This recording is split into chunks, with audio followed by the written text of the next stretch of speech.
It's September 12th, 2022. Is this appropriate for me to wear a shirt about a like with a drink on it? Talking about the SOS show with James Lott, the super organizer. This is a super organizer kind of short. And I first want to give my thanks and gratitude to everyone who was involved with 9/11 back in 2001. There were more than just New York firefighters. There were firefighters and policemen from all over the place. They came from, I also came from the Midwest, came from South. They came up to help that situation, and many gave their lives for that. I'm a person who comes from law enforcement family, but also has had problems with law enforcement. Also, two things can be true at once. But I still support law enforcement, good law enforcement, for the work that they do. I would never want to do it myself, so I just want to give a shout out to them for that. That's my thanks gratitude. But and this kind of falls into it. It's like, are you a risk taker? Do you take risks? Are you a person who just basically is afraid to do anything? And I think when it comes to even organizing, we throw it into organizing ring, there is risk taking involved. I've been a risk taker since I was a kid, apparently. I've been fearless since I was a kid. Don't know why I am. I don't know why it happened. But I've noticed there is a difference. I have colleagues and friends and family, and it's the difference between are you a risk taker or you just have you taken some risk here and there? Because you're not a risk taker if you've just taken a few risks and they went in a direction. You're a risk taker if you consistently do and try things, and regardless of where they end up.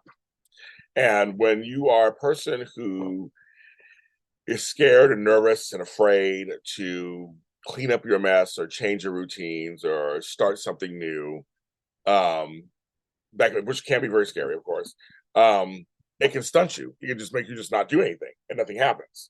And you know what's going on. You fully understand. You're fully aware. You understand why and all this stuff, but you're afraid to.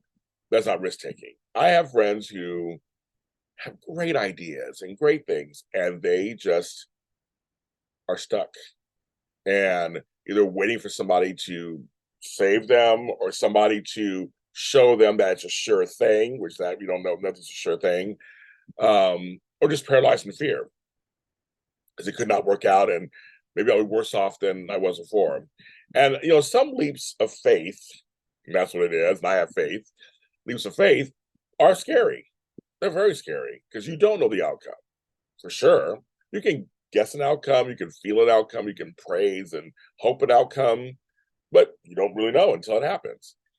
And I know as you get older, because you have more experience under your belt, you know how things can go wrong, right? So you're like, that even scares you more. It's like getting on a ride again. You go, well, I went on it once. I was on a plane once.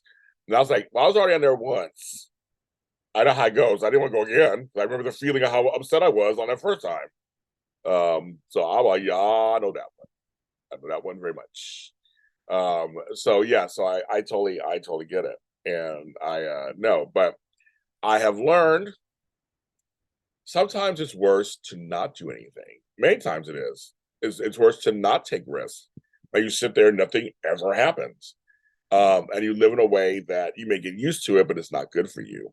Things always catch up at some point. And I always laugh because there are forces that will, at some point, if you're not paying attention or you are paying but not doing anything about it, they will do something drastic that will make you have to take a risk. And I just pray for all my friends and colleagues and people in my life that are just stuck or don't do it. They're just afraid to take that leap or next step or make the decision or leave that relationship or whatever it is. I'm giving you all the strength in the world to make those decisions. I want everybody to be doing what they're doing. You should be doing what you're doing, who you're doing, as you're doing it. It should all be all that. And when it comes to organizing, I want everyone to be, organized in a way that works for you so that your life just runs smoother. Your house, your apartment, your car, your office should not be something that bogs you down and hinders you from doing things that you need to take. You got a lot of things you got to do. So that's just kind of how I feel about that. But ask yourself, are you a risk taker or you just take some risk every once in a while and, there you go. The SOS show with James Lott Jr. is on Facebook. We're also on Twitter at the SOS_show. The Super Organizer is also on Facebook, and the Super O is on Twitter, X, or whatever it's called these days. James Lott Jr. everywhere else. A lot of help.com. Still working on the website for that. There's a tab for Super Organizer. I'm working on my own Super Organizer website. I'm working on that. And I'm working on a couple of books that come out early next year. But follow me, follow us, follow Super Organizer, get organized. And I'm also for hire, so you can also reach me for hire. Talk to you later.